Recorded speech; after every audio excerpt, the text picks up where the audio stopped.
Hey there guys, and welcome back. On this week's show, we're talking about heat in the shop.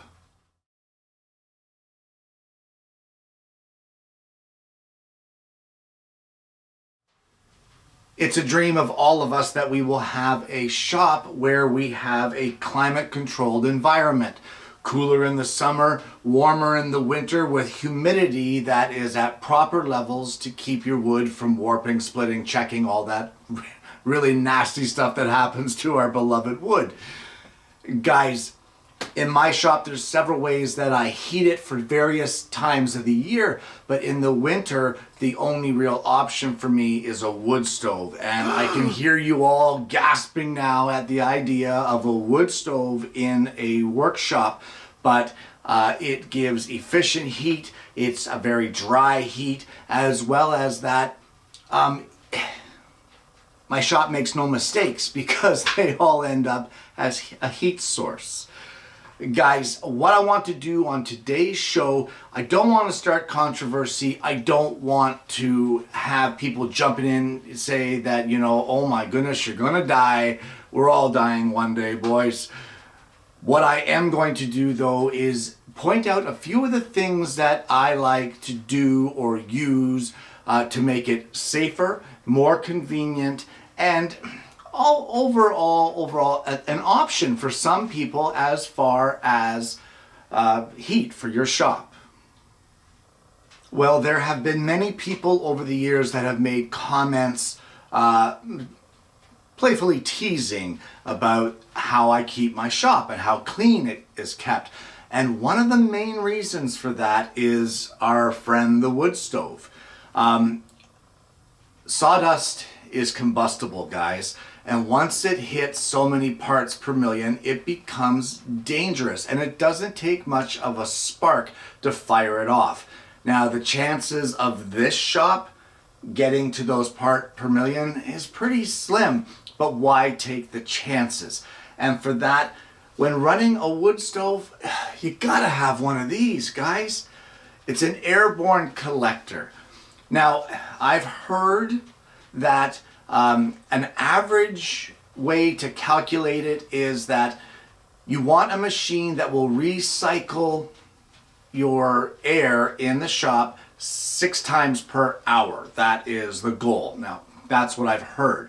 Mine, 13 times an hour. So I've more than doubled that standard. You can calculate that by getting the cubic feet per minute, and then of course you figure out the cubic feet of your shop, etc., and you can do the math and figure out exactly how much how efficient your unit works. As well, guys, dust collection to all of your tools when using them in the winter. Summer you can open a window, so you know, even though you should be using it all the time, making that one cut in the summer may not be a big deal, but creating excessive dust in the shop when you have a wood stove is an absolute no-no. Don't do it. It's dangerous. Well, one of the things that makes it convenient for me to get a fire lit in my shop is my shop-made fire starters. And for that, it's nothing more than some empty egg cartons. And then I have some hardwood shavings from the lathe that I have saved from various projects. I just keep them in a plastic bag off in the corner somewhere.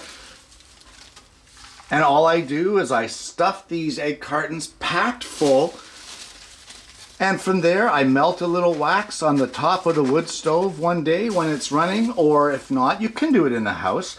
Melting paraffin wax creates no odor, so you're not going to fume yourself out. But once you get your wax melted and you get enough of it, you basically pour it over top of these egg cups, let it cool, and then cut them apart to separate them. Each one will burn on its own for about 20 minutes, and that is plenty of time to even get damp wood lit in the stove. Guys, they're also great to take camping with you, that sort of thing. Just a good idea. There's a full video on the channel. I'll post a link to that below. The next thing I want to touch on is how you burn. And what I mean by that is what temperature you burn at. A lot of people just fire wood into the stove, light it up, and let her get as hot as they can, figuring that's the efficient way, and that is not the way you should be burning. You should be regulating the heat of your stove, and the way you can regulate that is by regulating the heat of your pipe, and that is done by a thermometer on your pipe, your stack. And the perfect burn temperatures are between 300 and 550 Fahrenheit, or 125 and 300 Celsius. Ideally, you should be burning at about 450 Fahrenheit or 225 Celsius. And that gives you the optimal setting so that you don't have creosote buildup, and also you don't get chimney fires. And being one whose family is from the east coast of Canada, where wood stoves are the norm, I can tell you that chimney fires are a real thing. So be sure that you're burning at the proper temperatures. Don't just fire the wood in there and let it go. Know the vents of your stove. Know the air vents in the front. Know your damper. Know how to use them and how to get the optimum ventilation through your stove to get the optimum burning temperature. And as long as you're between in that range of 300 to 550 Fahrenheit, you shouldn't have to worry about creosote buildup. Most of it pretty much just burns off. So make sure you're regulating your stack temperatures, guys. Well, just while I'm over here waiting for the next batch of wax to melt up for my fire starters, one of the other things that I love to use in the shop when it comes to having a wood stove is this Ecofan.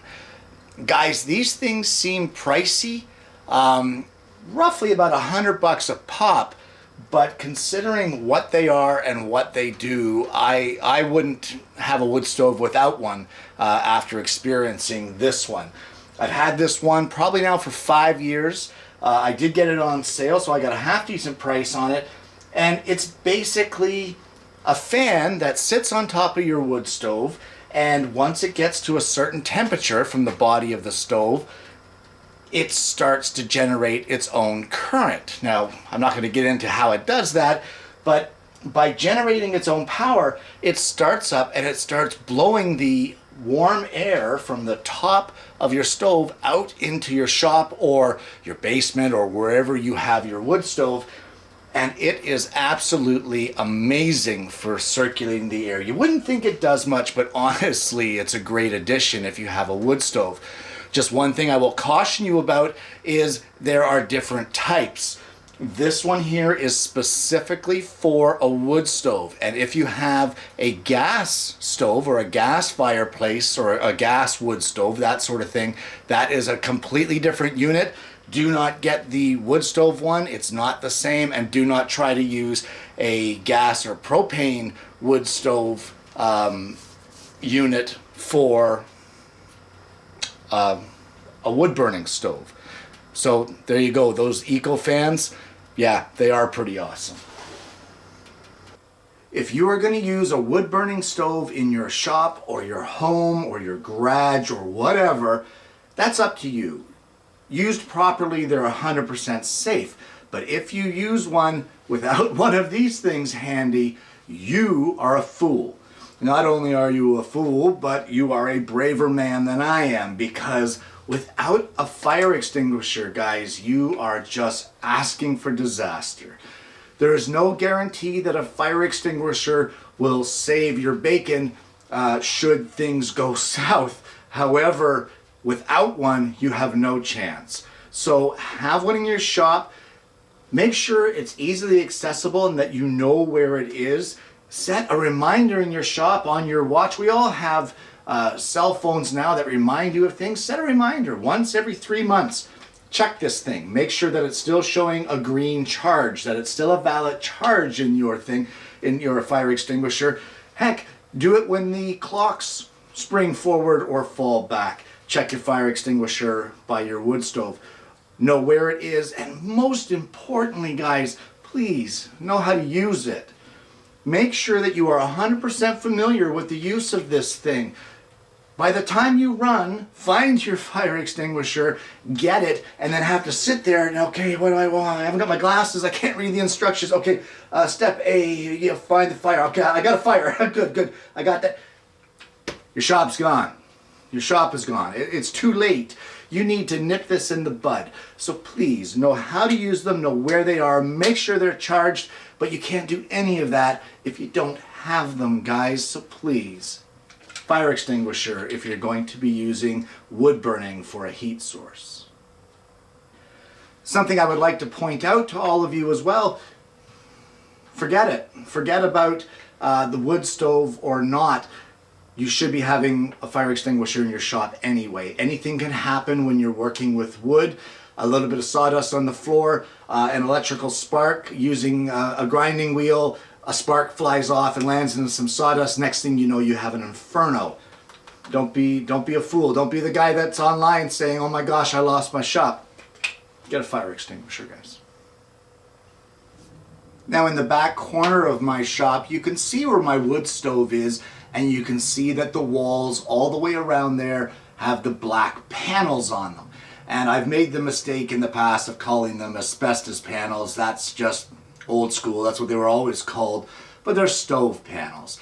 And what they do is they have a metal face with fire retardant material inside, as well as a ceramic spacer, which then screws them to your wall.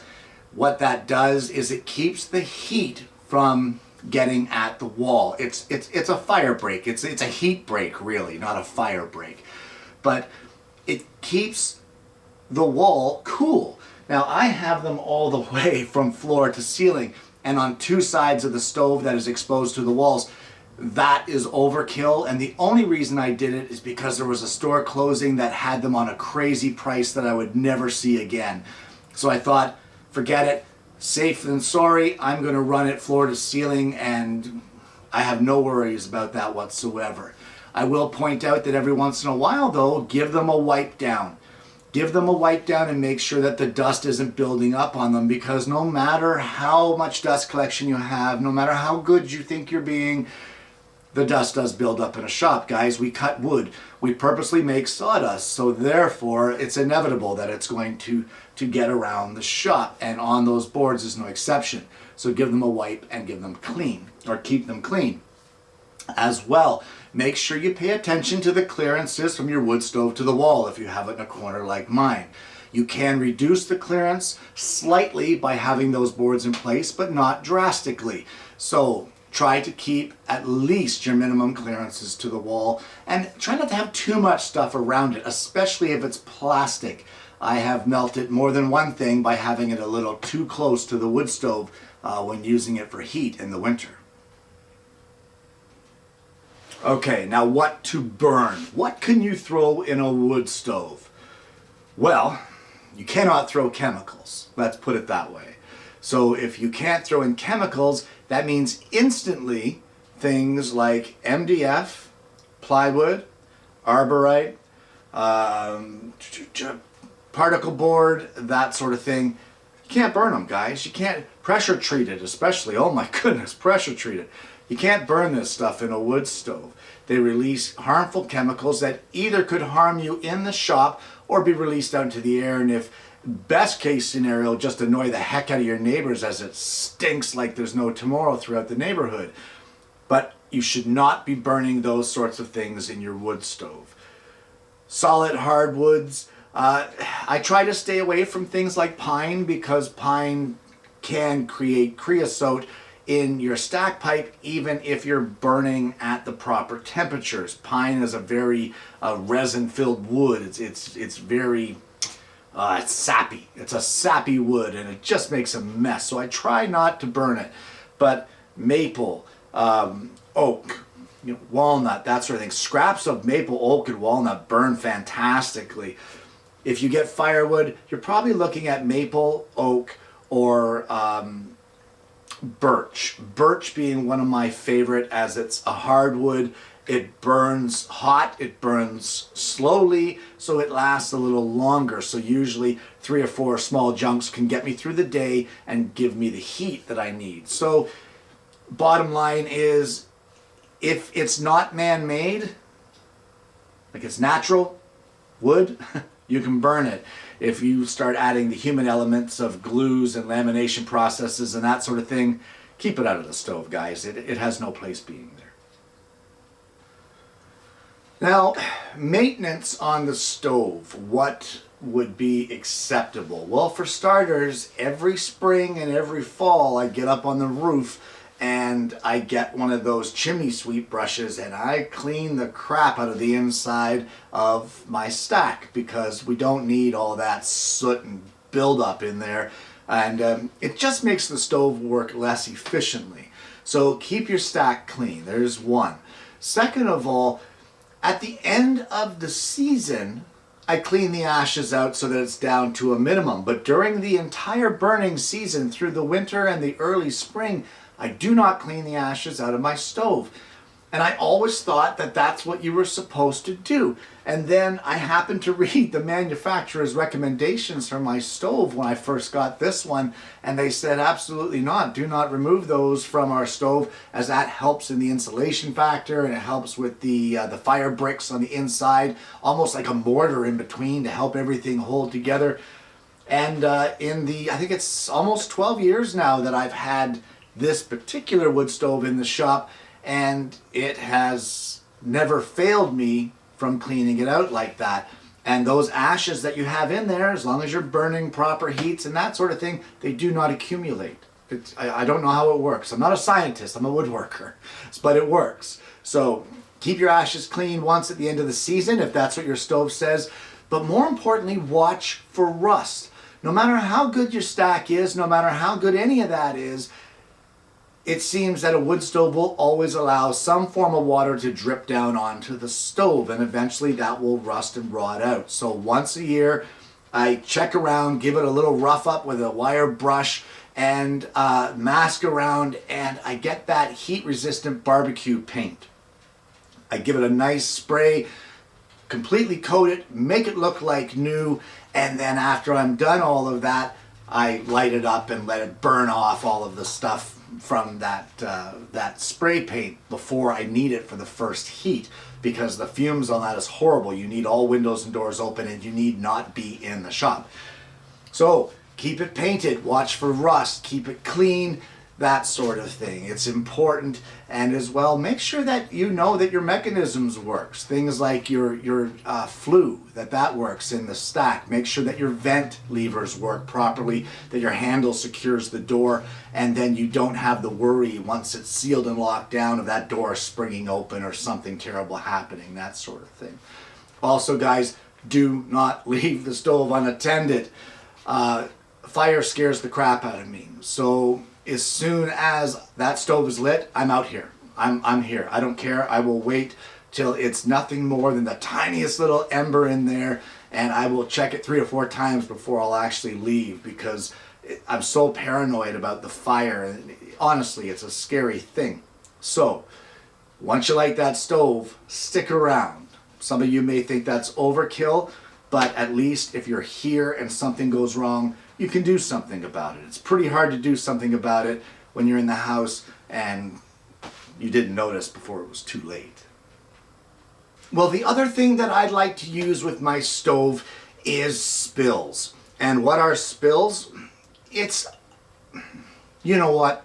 Let me take you over to the bench and I'll show you what spills are, because I need to make some anyway. Well, what I have here is a replica of an old spill plane. And the story is that years ago, the lamplighters of old would use spills to light these lamps. And a spill is created by a plane like this. It basically works like a jointer, where the outfeed and infeed tables are at different heights, but it has kind of like a cone exit point here, where it twirls it and curls it into a stick of sorts. Let me just show you here. Just like that.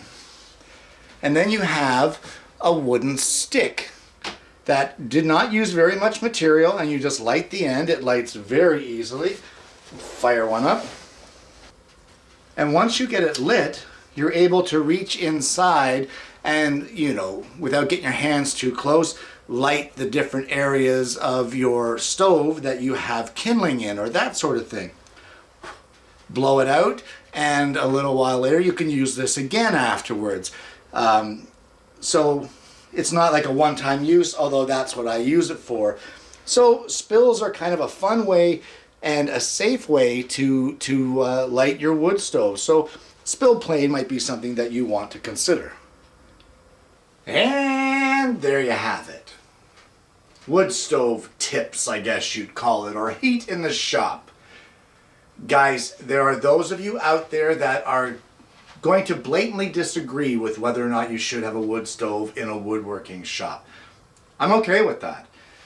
That's the thing about this show. Everyone has an opinion and everybody's entitled to it, and a wood stove may not work for you. There is a lot of extra preparation that goes into being able to use a wood stove, and a lot of that is excess cleanup, excess dust collection, make sure you're burning proper woods, keep an eye out. It goes on and on.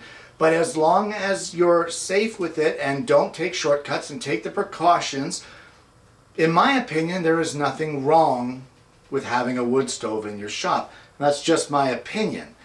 All I know is it keeps me warm in the winter and allows me the ability to come out here and work.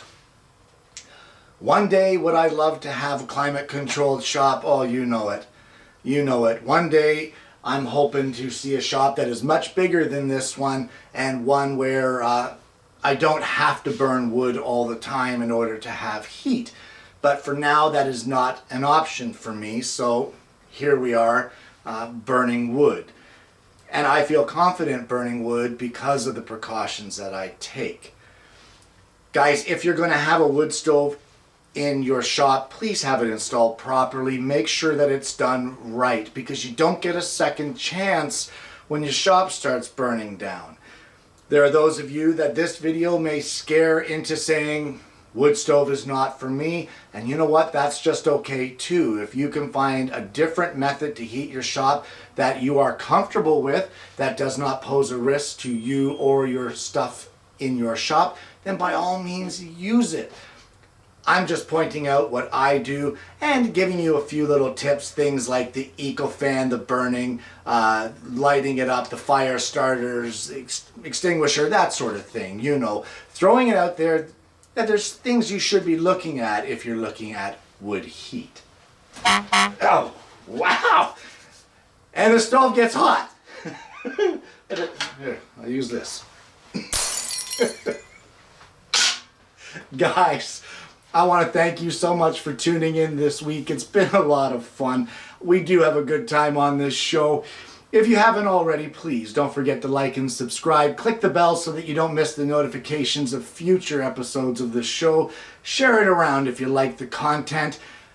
I hope you enjoyed it. I hope you found some of it useful. If not, I hope you found it a little bit entertaining. And guys, I hope you're going to join me again next week when I bring you yet another Alternative Tuesdays.